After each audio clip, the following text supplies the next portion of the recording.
You've worked with the creme de la creme musicians. Who was your favorite? The very best session so far, I think, had to have been the session I did as an engineer with Rick Rubin as the producer, with Johnny Cash. And it was an album called Unchained, and Rick Rubin had employed Tom Petty and the Heartbreakers as Johnny Cash's backup band. So the star power in the room was just overwhelming. Plus, these people are professionals and they're really sweet people. It's amazing when there is always the chance that when you work with your heroes that you'll be really disappointed in what kind of people they are.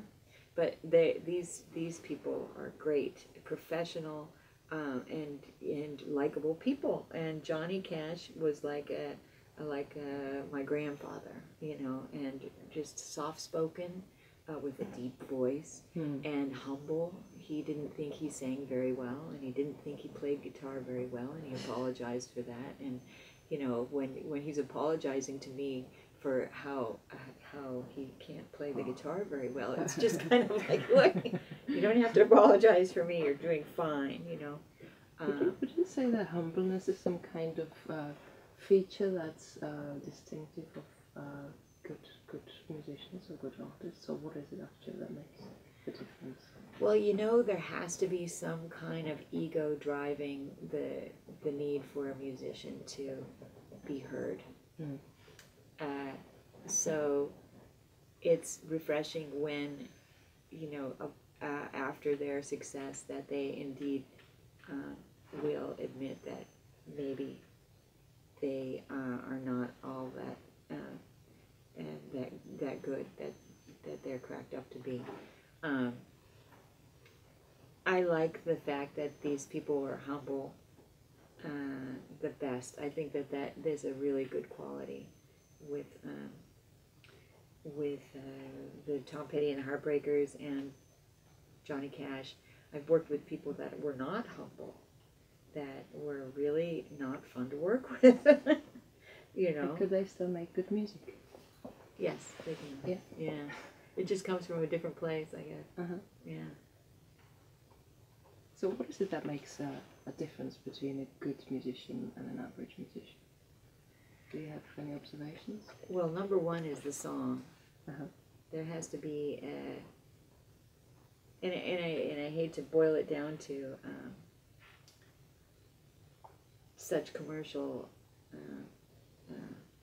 foundations, but if there's a memorable hook melodically and a memorable lyrical hook, then I think that music will be more successful commercially. Art is a different thing, though. Art is art being the music made for artistic expression is that's subjective to whoever's listening. You know, whether whether it's good or not. You know, I'm still a fan. I start as a fan, so if it touches me, whether it has hooks or not, I consider it to be a success. But still, everything, it seems to still be measured in financial terms, as far as is it a success or not. Oh, thank you. So,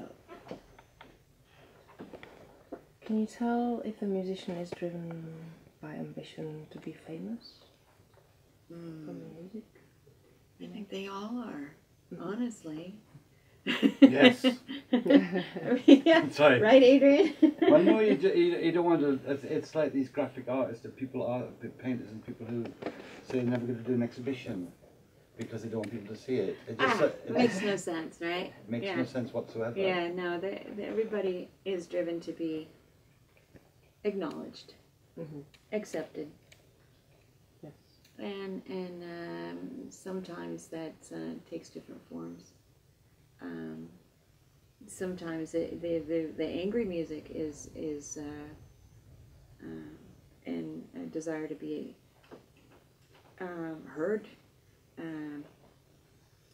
There's also music that is painful, that is crying out, and some people just think it's like, oh yeah, that's the style of music that they do. But honestly, I've come to realize that when that lyrics mean a lot and say a lot more than people realize.